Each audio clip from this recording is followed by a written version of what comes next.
अस्सलाम वालेकुम। 28 रजब 1342 हिजरी की रात वो शब सया थी जिसके बाद शायद मुस्लिम उम्मा ने कोई भी सुबह नहीं देखी। मुस्तफ़ा कमाल ने इस्तांबुल के गवर्नर को हुक्म दिया कि सुबह तलू होने से पहले खलीफा अब्दुल मजीद तुर्की छोड़ चुके हों। इस हुक्म पर फौज और पुलिस की मदद से अमल दरामद करवाया गया और खलीफा को मजबूर कर दिया गया कि स्विट्ज़रलैंड जिला वतन हो जाए। 28 रजब 1342 हिजरी बामुताबिक 3 मार्च 1924 को सुबह ये ऐलान किया गया कि अजीम कौमी असम्बली ने खिलाफत के खात्मे और मजहब के दुनिया से अलहदगी के कानून को मंजूरी दे दी। बरतानवी सेक्रेटरी खारजा लॉर्ड कर्जन ने कहा, तुर्की तबाह कर दिया गया, अब वो कभी भी अपनी अजमत रफ्ता बहाल नहीं कर सकता क्योंकि हमने उसकी रूहानी ताकत को तबाह कर दिया है। खिलाफत के खात्मे के बाद उम्मत की हालत ऐसी हो गई जैसे परवरिश तलब बच्चा अपने वालिदैन के साए से महरूम हो जाए और खुद गर्ज दुनिया में अपनी बका की जंग लड़ने के लिए तन्हा रह जाए। वीडियो शुरू करने से पहले आपसे गुजारिश है, अगर आपने मेरा चैनल अभी तक सब्सक्राइब नहीं किया तो प्लीज़ कर लें और बेल आइकन को भी प्रेस कर दें। इससे आपको मेरी हर आने वाली इंफॉर्मेटिव वीडियो की अपडेट मिलती रहेगी। और अगर आपको ये वीडियो अच्छी लगे तो प्लीज़ इसे लाइक भी कर दें। वीडियो को शुरू करते हैं। खिलाफत के खात्मे के साथ ही लालची और इंसानियत से महरूम कुफ्फार भूखे भेड़ियों और गिद्धों की तरह इस उम्मत पर हमला आवर हो गए। इन्होंने इस उम्मत का खून चूसने के लिए एक दूसरे से लड़ने तक से भी गुरेज ना किया। इस्लामी शरीयत को मुअत्तल कर दिया गया।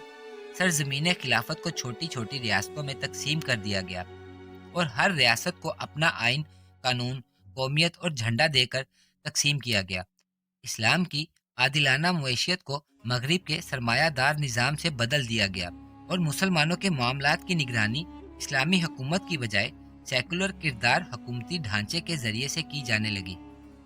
मुसलमान खलीफा से कितनी अकीदत व मोहब्बत रखते थे इसका अंदाज़ा इससे कीजिए कि खलीफा मुस्तासम बाला की शहादत पर शेख सादी रहमतुल्लाह अलैह ने एक दिलदोज मरसिया कहा, बावजूद इसके कि आप मरकज़े खिलाफत से बहुत दूर शिराज में रहते थे।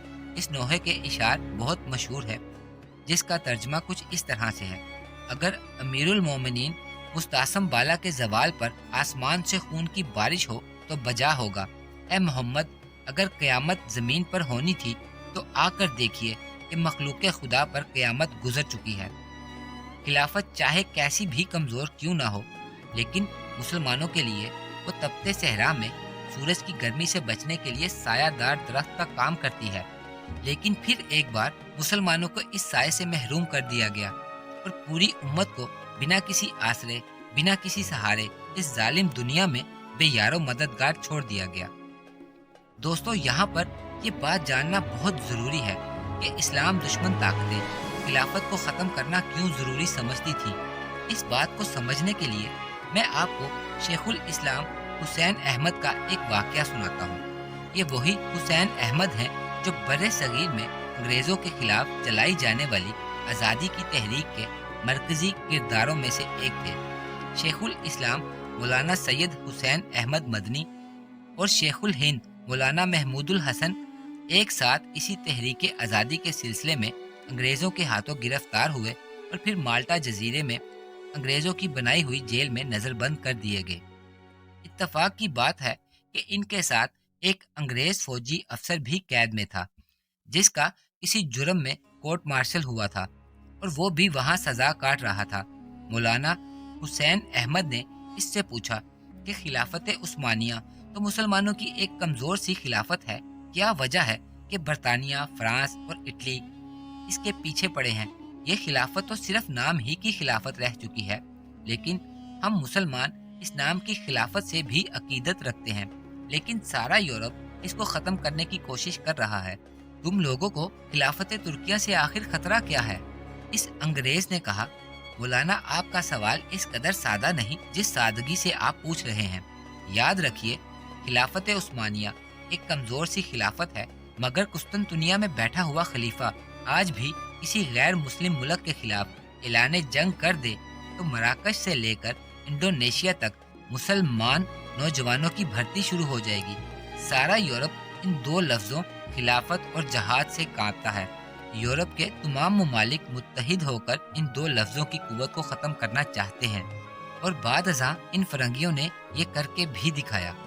خلیفہ عبد المجید ثانی کی معزولی اور سقوط خلافت کا اقدام امت مسلمہ کے لیے 20ویں صدی کا سب سے بڑا حادثہ تھا۔ مسلمانوں کا مستقبل تاریک ہو گیا، مقامات مقدسہ اغیار کے قبضہ میں چلے گئے، عالم عرب میں اسرائیل نے جنم لیا، پاکستان دو لخت ہوا، افغانستان میں آتش فشاں پھٹا، بابری مسجد نے چیخو پکار کی، وادی کشمیر مسلمانوں کا مقتل بن گئی، عراق کا عرق نکال دیا گیا، لبنان خون میں نہا گیا، شام اور برما کے مظلوم مسلمانوں کے خون سے ہولی کھیلی جا رہی ہے۔ مسلمان یتیم اور لاوارث ہو چکے ہیں۔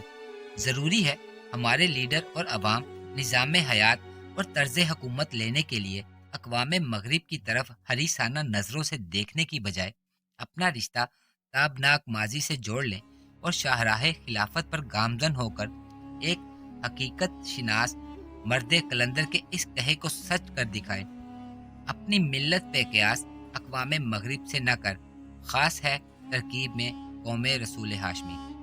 دوستو، مجھے اجازت دیں۔ اللہ حافظ۔